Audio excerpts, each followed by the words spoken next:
Hey guys, Paulie Kazanowski for Paulie On Demand. I'm excited about the mistakes that you don't want to do, the 7 mistakes you don't want to do. If I could go back and put myself a genie in a bottle and go back to the beginning, this is the series that I'm teaching you guys, the 7 mistakes not to do. And guess what? We're on number 7.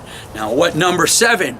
The number 7, last but not least, was be slow to hire and fast to fire. Now, here's what I was doing.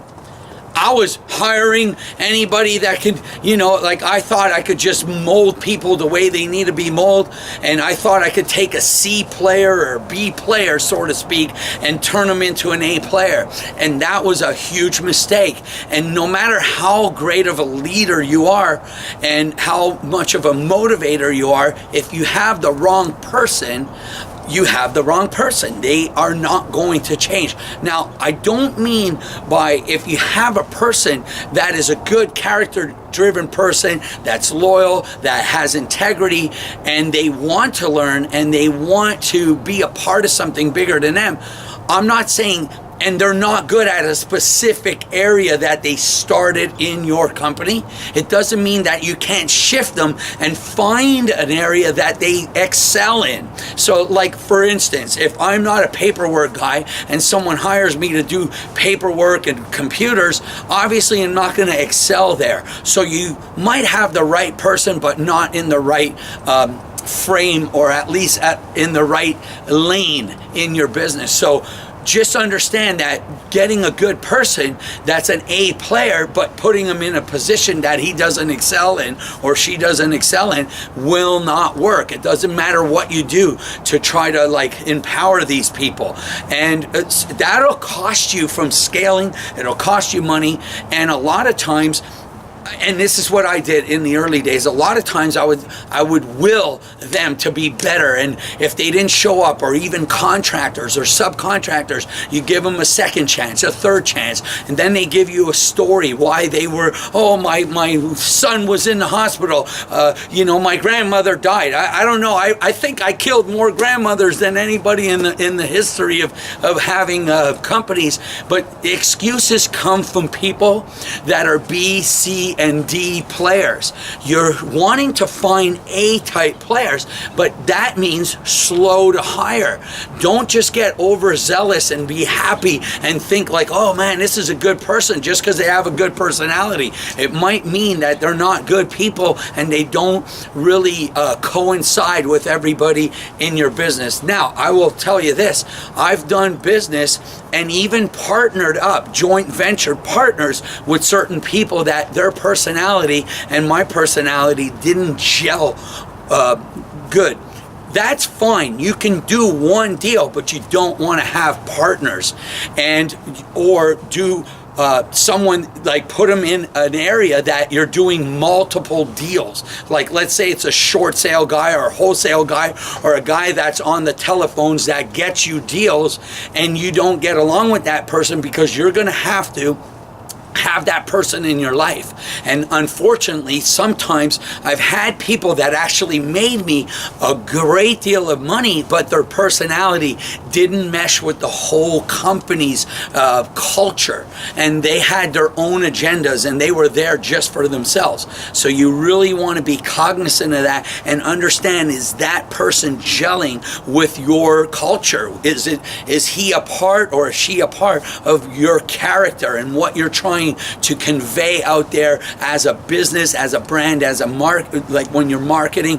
What is your culture? What is your vision? Sometimes even good people, they don't see your vision. And as a leader, you have to be able to paint the vision to your people, but they also have to be able to grasp it and really run with your vision.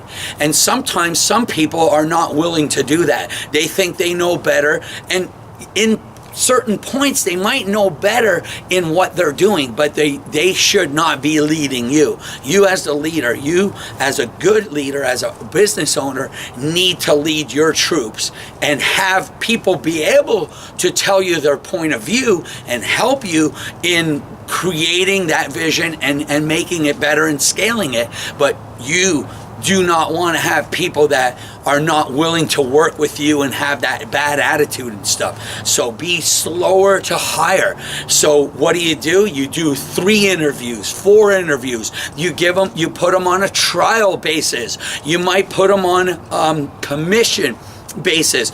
Say if you perform X, Y, and Z, then we will then talk about what we can do to place you for a longevity position, so to speak.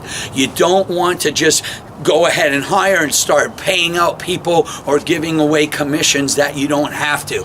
And as far as partnerships, and I like to put this in on mistake number 7, I've had some partnerships, and most of the time they don't work out because most partners don't have my passion, and they didn't wake up when I woke up, they didn't do the work, they didn't put the boots on the ground, and they didn't have the energy that I had. So really be careful when you're partnering up. It's the same thing as hiring somebody, and all the things that I just talked about on mistake number 7 is part of it, having the wrong partner. Because I've had some in the early days, and I was basically giving away my money to people that didn't raise money, that didn't get me deals, that didn't do much for me. They probably worked on something that I wasn't good on, like maybe, video or digital or on the computer or some paperwork, and they thought they deserved 50%. Remember, you can hire somebody, a high-level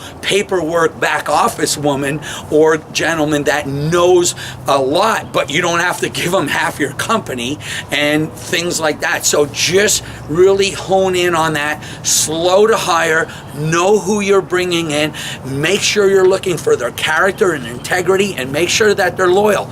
Now, let me touch a little upon the loyalty thing. It means a lot to any business owner that you guys are out there, and me. It means a lot. Loyalty means a lot.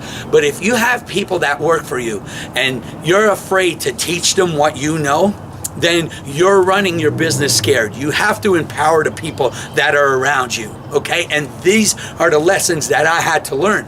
But if they want to go out and do it on their own, who cares? No one should be your competition. Give them a helping hand. I know a lot of people are probably thinking, what? I hate that you just put so much time. If they're still good people and they want to go out on their own, give them a helping hand, because chances are that they will be able to bring you deals in the future, especially if they were good people in your company. So remember, mistake number 7, be slow to hire and be quick to fire. And don't do it the other way, because that can cost you a lot of money. And trust me, ask me how I know that. Anyway, Paulie Kazanowski signing off for the Paulie On Demand 7 mistakes not to do. Now you know the secrets.